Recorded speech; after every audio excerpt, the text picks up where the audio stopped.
저 아이들이 정말 아기 때 이렇게 보던 아이들이 이렇게 나와서 성경을 읽는 것들을 보니까 참 감회가 새롭습니다. 감사합니다. 오늘은 어린이 주일이기도 하고 또 어버이 주일이기도 합니다. 모든 세대가 듣는 말씀으로 좀 나누고자 합니다. 좀 긴 말씀인데 2부 때는 아무래도 시간들이 있어서 좀 줄여서 말씀을 드리게 될 것 같습니다. 참고 1부의 설교를 좀 참고하셔도 좋을 것 같습니다. 자, 집에 가령 우리가 친구를 초대했다든지 또 손님을 초대했다든지 이게 흔한 일은 아니죠. 준비하는 사람이나 가는 사람도 굉장한 희생과 헌신이 필요합니다. 자, 그런데 이제 다 모여서 음식을 먹는데 갑자기 이제 음식을 조금 먹었는데 갑자기 음식이 없는 거예요. 이게 얼마나 황당하겠습니까? 이게 굉장히 부끄러운 일이죠. 초대를 받아서 기껏 잘 입고 시간도 구별해서 또 선물까지 가지고 온 사람들은 음식이 없어요 그러면 이제 불쾌할 겁니다. 그리고 이제 초대한 사람은 아주 굉장히 민망하겠죠. 얼마나 부끄럽겠습니까? 사실 오늘 본문에 그런 일들이 벌어진 상황입니다. 갈릴리 가나 이스라엘의 시골 마을에 혼인잔치가 열렸는데 거기에 예수님과 예수님의 제자들 그리고 어머니 마리아가 함께 초대를 받았습니다. 1절과 2절에 보면 사흘째 되던 날 좀 독특한 언급인데 뒤에 보겠지만 갈릴리 가나에 혼례가 있어 예수의 어머니도 거기 계시고 예수와 그 제자들도 혼례의 청함을 받았다. 보통 우리 결혼식은 요즘은 한나절이면 끝나지만 예수님 당시의 결혼식은 일주일 정도 계속되었다고 합니다. 그러니까 온 동네 사람들이 일주일 동안 먹고 마시고 축하하는 완전히 이제 동네의 축제와 같은 거죠. 자, 근데 여기 보면 사흘째라는 이 독특한 표현이 나옵니다.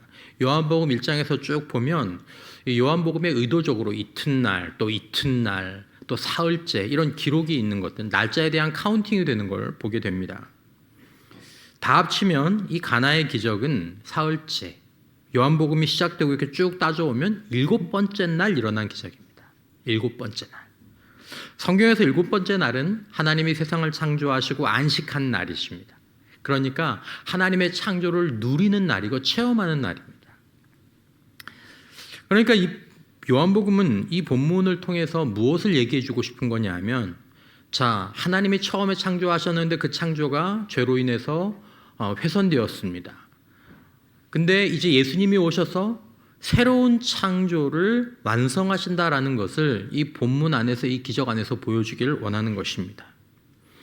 자, 예수님께서 이 새로운 창조의 영광을 나타내시기로 택하신 장소, 드러내신 장소가 어디입니까? 바로 이스라엘의 시골 갈릴리 가나의 한 가정의 잔치 자리였습니다. 그리고 한 가정의 위기, 기쁨의 근원이 말라버린 가정의 기쁨의 근원이 말라버린 상황에서 오늘 말씀이 시작됩니다. 여러분, 예수님과 예수님의 어머니 마리아와 그리고 예수님의 제자들이 바로 거기에 계셨다는 것을 우리가 좀 기억할 필요가 있습니다. 굉장히 중요한 사건인데 그 사건이 이 혼인잔치 자리 가운데서 일어났다는 것이죠. 여러분, 우리는 예수님께서 우리 교회 안에 예배 시간에만 우리와 함께 계시는 것이 아니다라는 것을 기억할 필요가 있습니다. 예수님이 예배 시간에만 성경 공부할 때만 기도할 때만 함께 계시는 것이 아니라 우리가 먹고 나누고 잔치하고 특별히 가정에서 함께 생활하는 그 공간에도 우리 주님께서 우리와 함께 하심을 믿으시기를 바랍니다. 그러니까 예수님은 우리의 식사 자리, 예배 자리뿐만 아니라 우리의 식사 자리, 우리의 파티, 우리의 가정의 일상을 그건 좀 질이 떨어지는 거야, 그건 별로 중요한 게 아니야, 그건 세속적인 것이야 라고 말씀하지 않으시고 그것도 예배와 기도와 전도와 선교만큼이나 중요하고 의미 있는 것이라고 말씀하신다라는 것입니다. 하나님은 우리의 삶 전체를 새롭고 또 완전한 기쁨으로 변화시켜 주시기 위해 이 땅에 오신 것입니다.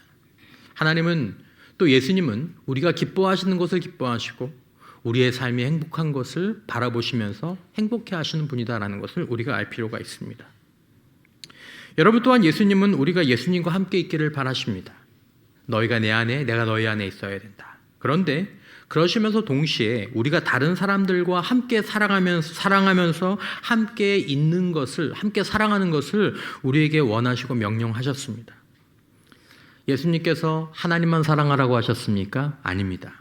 하나님을 사랑할 뿐만 아니라 내 이웃을 내 몸처럼 사랑하라고 말씀하셨습니다. 그 말은 하나님과의 관계가 가장 중요하지만 하나님과의 관계 안에서 다른 사람들과의 관계가 동일하게 중요하다는 것을 우리에게 말씀하고 계시는 것입니다. 여러분, 우리가 기억해야 될 것은 우리에게는 하나님만 있으면 되는 것이 아니다라는 것입니다. 하나님이 그렇게 우리를 만드셨어요. 너희들에게는 나만 있으면 되는 것이 아니다.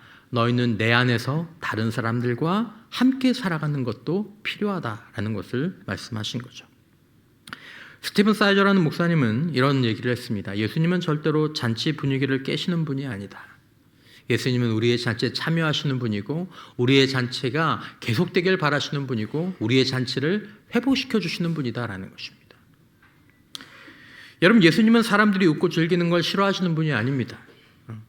우리가 같이 막 웃고 있는데 예수님이 들어오시니까 야 조용히 해, 예수님 오셨다, 예수님 오셨다 이렇게 하기를 원하시는 분이 아니다라는 거죠.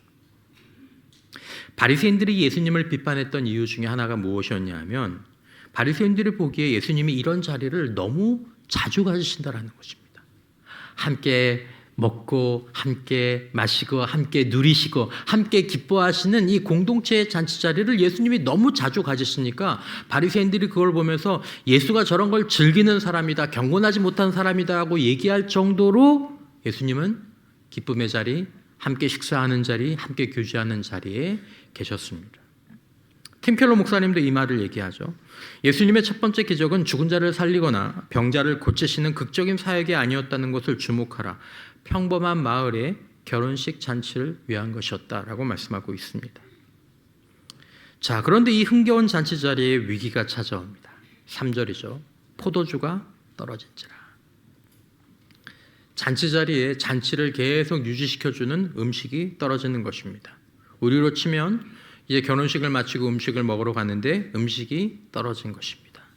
여러분 혹시 결혼식 가셨는데 이제 식사를 하고 이제 식사를 하러 이렇게 갔는데 결혼식에 식사가 떨어져 버렸어요. 인원 계산을 잘못해서, 아니면 전에 팀이 너무 많이 먹었어. 여러분 그런 마음이 어떻습니까? 아이 뭐 오늘 좋은 날인데 뭐 그럴 수도 있지. 그러세요? 승질나죠.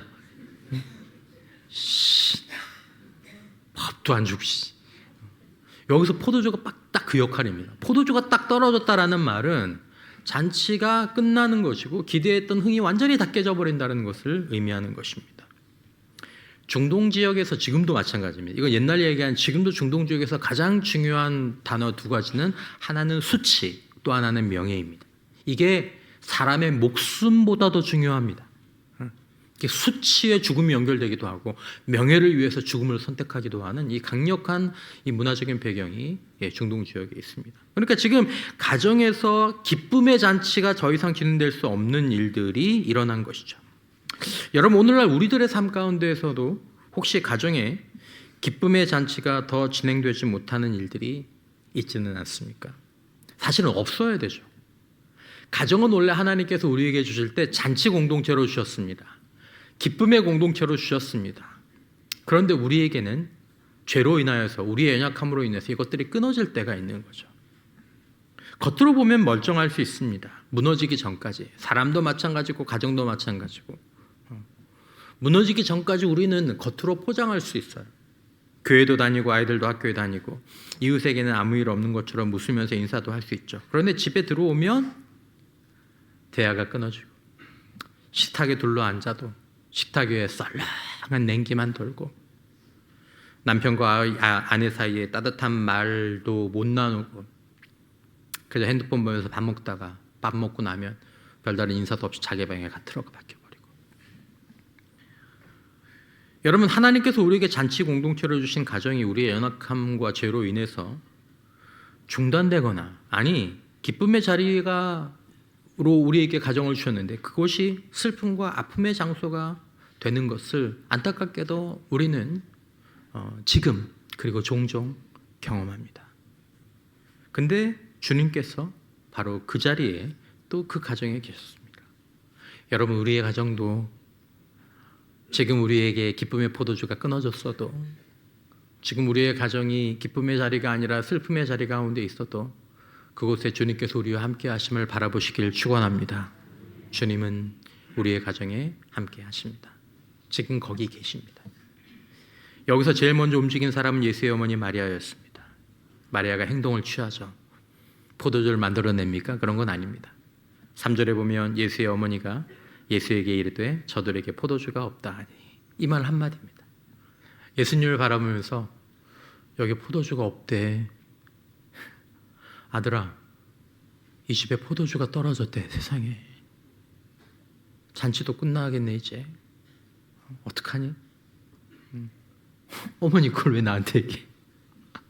내가 혼주도 아니고 그걸 왜 나한테 얘기해? 여러분, 마리아가 이 가정에 기쁨의 포도주가 다시 부어지고 풍성해지는데 기여한 바는 사실은 하나도 없습니다. 뭐 마리아가 포도주 회사 사장도 아니고 뭐 돈이 많아서 어디서 사온 것도 아니고 그럴 수도 없고, 단지 저들에게 포도주가 없다 말씀드렸을 뿐입니다. 그런데 여러분, 만약에 마리아가 저들에게 포도주가 없다라고 예수님께 말씀드리지 않았다면 이 잔치는 완전히 끝나고 말았을 것입니다. 여러분, 이것이 기도의 힘이기도 하고 가정에서 기도하는 사람의 역할입니다.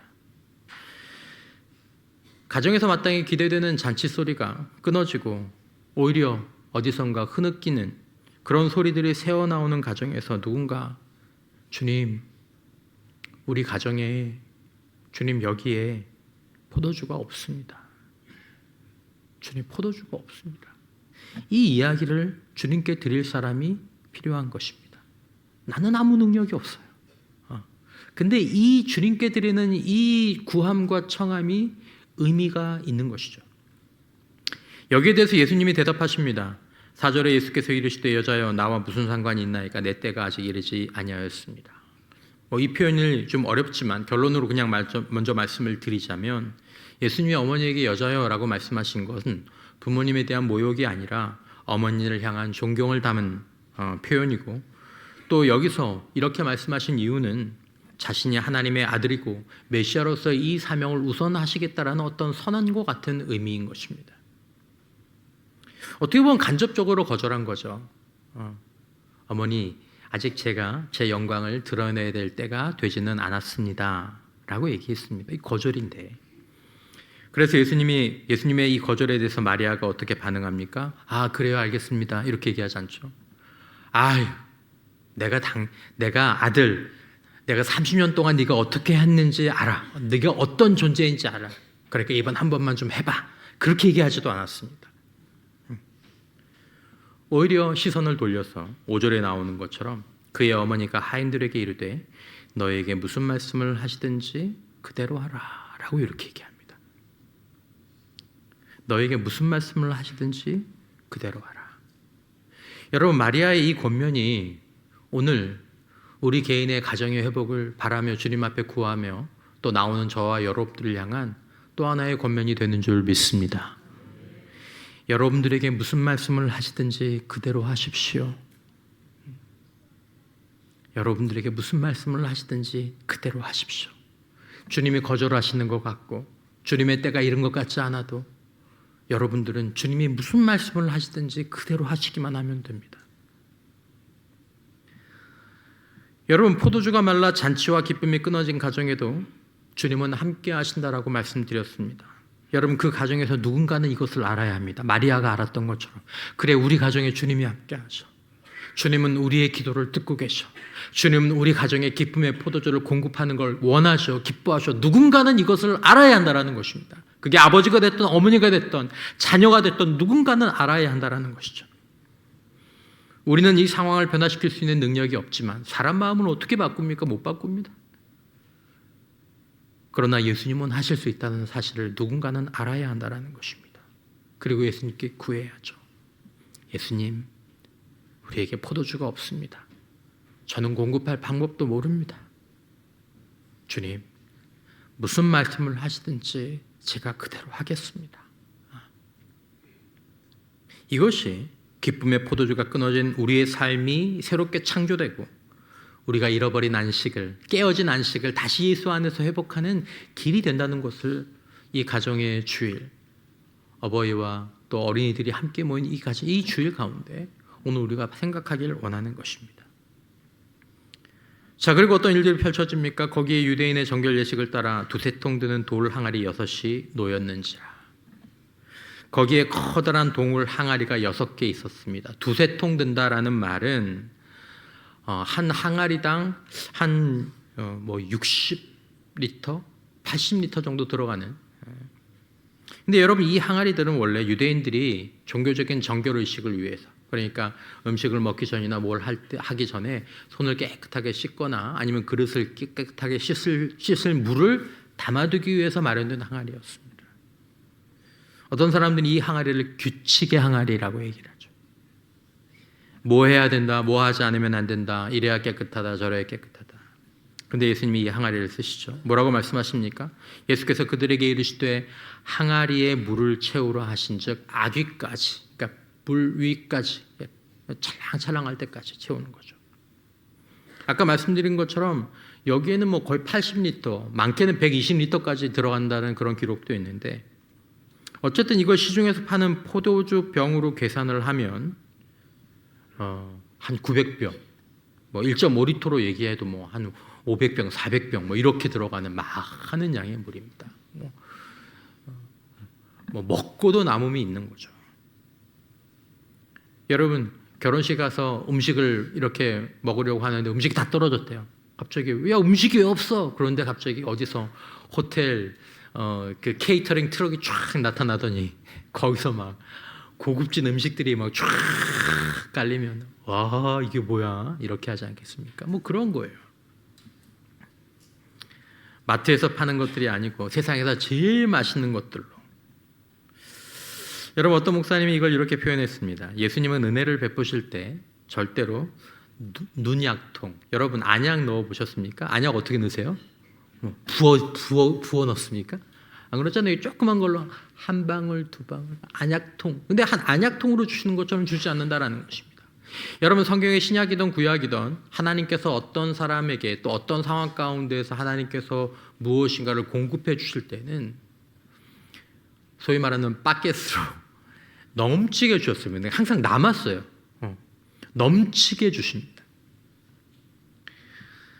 여러분, 우리의 삶 가운데서 새 창조의 회복이 개인에게나 가정에게 일어날 때, 그 회복이 일어날 때는 여러분 항상 흘러 넘치도록 일어나게 됩니다. 이 하나님의 방법대로 회복될 때 일어나는 결과입니다.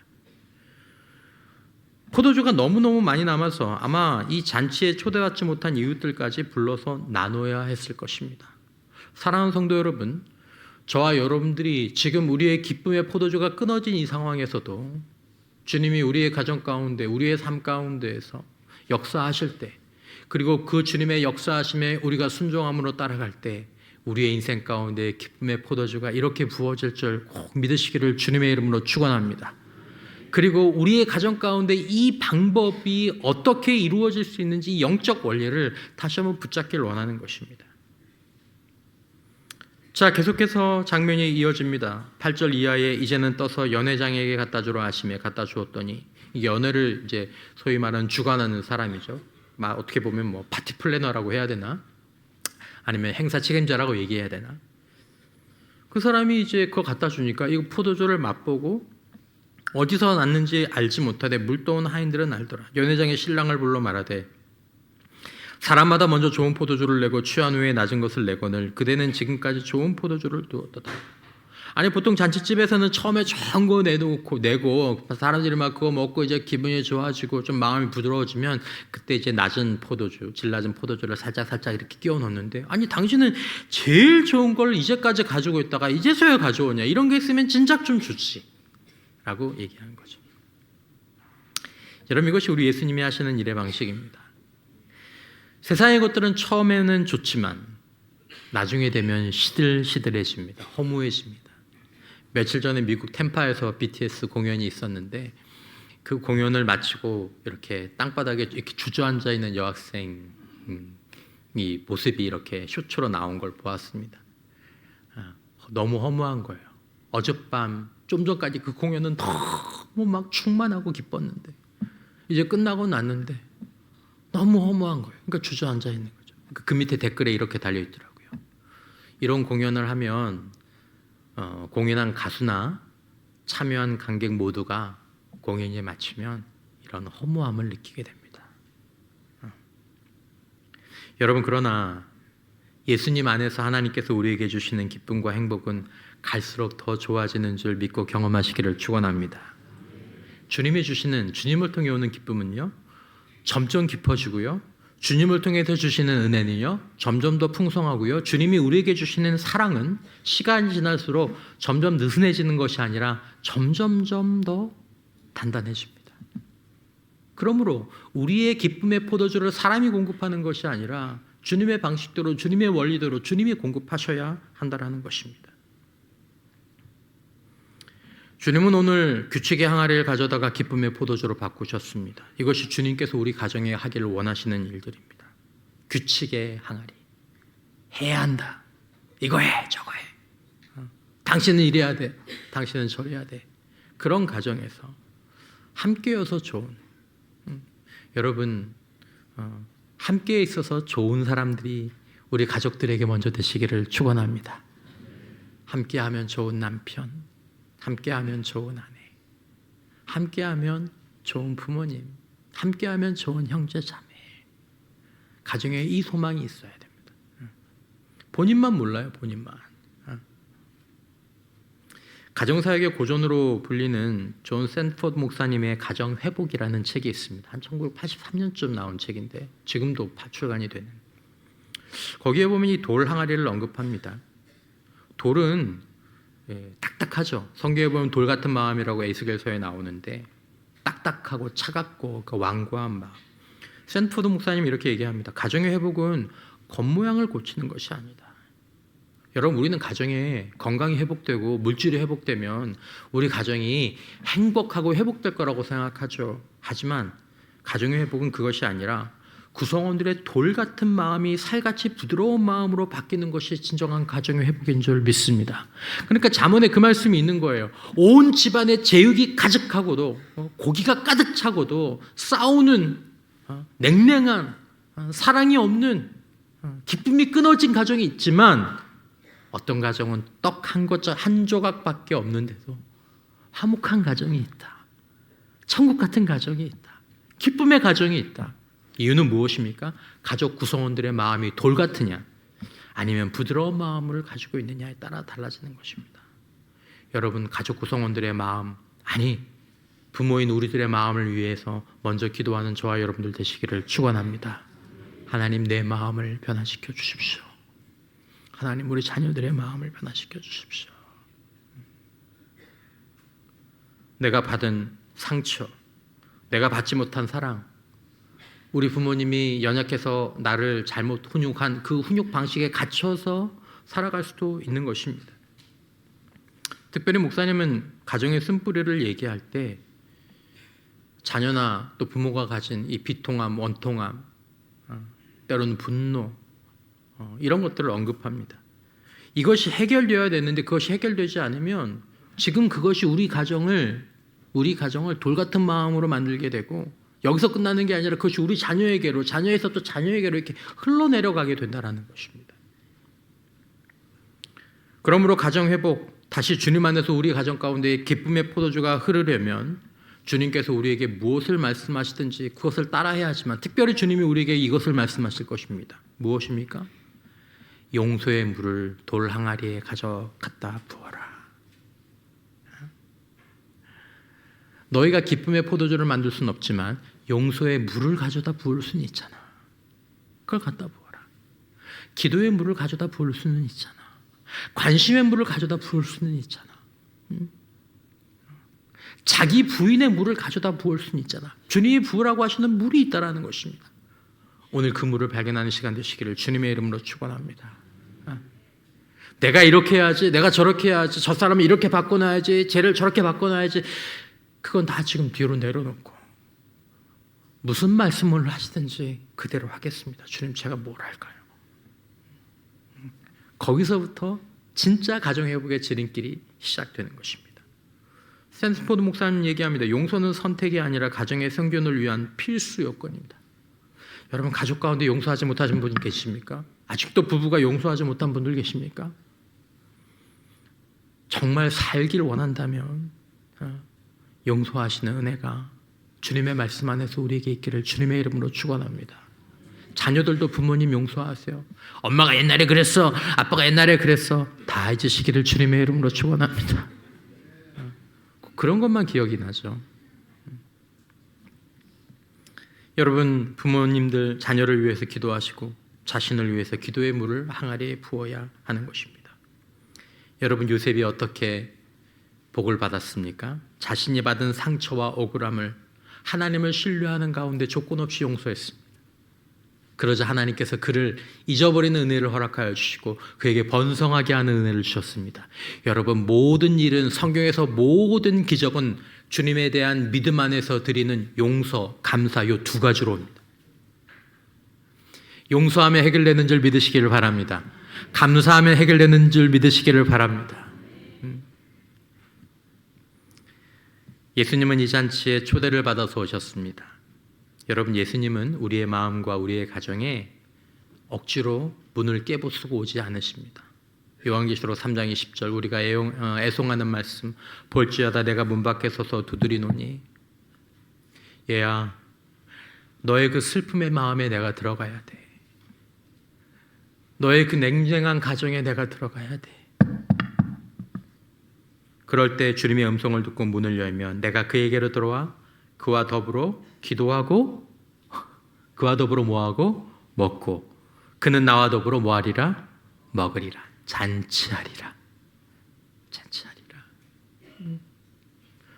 여러분, 더 이상 회복할 데가 없어가지고 아무것도 못할 때가 돼서 주님을 초대하지 마시고 지금 주님을 초대하는 은혜가 우리 개인과 우리 가정에 있게 되시기를 주님의 이름으로 축원합니다. 그리고 여러분, 여기서 우리가 주님을 초대할 때 꼭 기억해야 될 것은 우리가 예수님을 손님으로 모시는 것이 아니라 호스트, 주인으로 모셔야 한다는 것입니다. 여러분, 손님은 종들에게 저기다 물을 갖다 부으십시오 말 뭐 하지 못하지 않습니까? 근데 손님으로 오신 주님이 이 종들에게 주인 같은 역할을 하십니다. 자, 무슨 말씀을 하시든지 제가 그대로 하겠습니다. 그러면 저기다 물을 부으세요. 네. 이게 주인으로 오신 주님이십니다. 주님이 우리에게 용서하세요. 아, 싫어요. 순종하세요. 싫어요. 귀를 기울여 보세요. 싫어요. 그러면 그 가정엔 기쁨의 포도주가 근원이 다시 회복될 수 없는 것입니다. 주님을 모신 가정이, 부모님이, 자녀들이 주님께 귀를 기울이고 그분이 하신 말씀대로 순종하게 될 때 그 단순한 순종을 통해서 놀라운 일이, 기적이 펼쳐질 줄 믿으시기를 바랍니다. 이렇게 회복되시는 가정 되시길 주님의 이름으로 축원합니다. 여러분, 주님께 진실을 말씀드리고 도움을 구하는 것을 주저하지 마십시오. 예수님, 우리 가정의 기쁨의 포도주가 끊어졌어요. 예수님, 우리 가정 살려주세요. 예수님, 우리를 새롭게 빚어주세요. 그리고 주님이 말씀하신 대로 저희가 하겠습니다 라고 얘기할 때 이것이 가정의 변화를 넘어 가정의 기적을 가져오게 되는 것입니다. 여러분, 이 기적으로 복된 삶을 누리는 가정이 너무 많습니다. 아직도 가정의 행복을 바라면서 가정이 행복하기를 모두가 바라요. 행복한 부부 사이를 모두가 원해요. 근데 더 안 되는 걸 왜요? 가정의 주인이 내가 되기 때문입니다. 더 나빠질 겁니다. 더 멀어질 겁니다. 더 슬퍼집니다. 이제 이쯤에서 주님, 저는 못합니다. 우리는 못합니다. 주님 오셔서 말씀해 주시고 우리가 주님 뜻대로 그대로 하겠으니 주님, 우리 가정에 기쁨의 포도주가 다시 흐르는 기적을 저희들이 체험할 수 있도록, 주님의 첫 기적 같은 그런 가정이 될 수 있도록 주님 도와주십시오. 이 은혜를 맛보시기를 축원합니다. 여러분, 우리 가정을 위해서 우리가 필요한 몇 가지를 한번 정리를 해보았습니다. 첫 번째, 여러분, 우리가 예수님을 초대하자라는 것입니다. 여러분, 이번 한 주간 어린이 주일도 있고 또 어버이날도 있고 여러 가지 행사들도 많이 있겠지만 그런 행사보다 더 중요한 건 우리 가족들이 함께 모여서 예수님, 오늘 우리 가족의 이 식탁에 예수님 우리 집에 함께 해주세요. 예수님의 주인이 되셔서 우리 가정의 기쁨의 포도주가 끊어지지 않게 더 풍성해지게 주님 도와주세요. 진심으로 기도할 때 내가 너희와 더불어 먹고 너희는 나와 더불어 먹는 은혜를 체험하게 될 줄 믿습니다. 두 번째, 예수님께 먼저 달려가라는 것입니다. 자녀 때문에 걱정할 때가 있죠. 성질날 때가 있죠. 아내와 배우자 때문에 또 화가 날 때가 있죠. 여러분, 우리가 잔소리를 먼저 하기 전에, 책망하기 전에 먼저 1분만 기도하는 것이 우리에게 필요합니다. 주님, 이 아이를 주님께서 만져주세요. 주님, 이 아이를 주님께 맡깁니다. 우리 남편을 주님께 맡깁니다. 우리 아내를 주님께 맡깁니다. 주님, 저는 어떻게 하면 될까요? 주님, 저는 어떻게 하면 될까요? 제가 그대로 하겠습니다. 기적이 나타날 겁니다. 주님이 우리의 삶의 주인 되시면 기적이 나타납니다. 세 번째, 순종을 결단합니다. 마리아가 그대로 하라고 했던 것처럼 이번 주에 우리가 주님의 말씀을 붙잡고 우리의 생각과 달라도, 우리의 마음과 달라도, 하나님 이렇게 해주세요, 남편 바꿔주세요, 아내 바꿔주세요, 애들 바꿔주세요, 이것이 아니라 주님, 제가 그대로 하겠습니다. 이 결단이 우리에게 필요한 결단인 것입니다. 네 번째, 이 한 주간 우리가 친절과 용서를 실천했으면 좋겠습니다. 집안에 규칙의 항아리만 있으면 얼마나 힘듭니까? 너 이거 왜 안 했어? 너 이거 해야지. 당신 이거 왜 안 했어? 당신 이거 해야지. 사람을 죽입니다. 영을 죽입니다. 가정의 기쁨을 끊어버립니다. 우리가 지적 대신에 칭찬을 한 번 더 하고, 불평 대신에 감사를 한 번 더 하고, 여러분, 우리가 이 주간에라도 하루에 한 번씩, 사실은 우리의 남은 삶 가운데에서 하루에 한 번씩 고마워, 감사합니다, 잘했어, 수고하셨어요, 네가 있어서 좋다, 저도 엄마 아빠 있어서 너무 좋아요, 이런 말들이 우리 가정에서 선언될 때 그 말을 통하여 그 말대로는 역사가 임하게 될 줄 믿습니다. 마지막으로 가정의 주님의 일하심을 기대하고 우리 가정이 이제 변화되었음을 선포하는 믿음이 우리에게 필요합니다. 여러분, 가정의 회복을 원하십니까? 안 원하세요? 가정의 회복을 원하시는 줄 믿습니다. 따라서 해보시겠습니다. 우리 가정은 변화되었습니다. 우리 가정은 복받았습니다. 여러분, 어렵고 힘들어도 이 믿음의 고백을 원하는 대로 선포하는 자들 되시기를 주님의 이름으로 축원합니다. 그렇게 할 때 우리 마음 가운데 하나님이 주시는 힘이 있을 것입니다. 하나님이 주시는 방법이 있을 것입니다. 연회장이 말했습니다. 당신은 지금까지 좋은 포도주를 두었도다. 사랑하는 성도 여러분, 우리의 가정에는, 우리 인생에는 아직 가장 좋은 포도주가 남아있는 줄 믿으시기를 바랍니다. 충분하게 넘치게 남아 있습니다. 주님을 초대하고 주님을 신뢰하고 주님께 순종함으로 말미암아 이 가장 좋은 포도주를 넘치게 마시고 누리는 우리 모든 가정 되시기를 주님의 이름으로 축원합니다.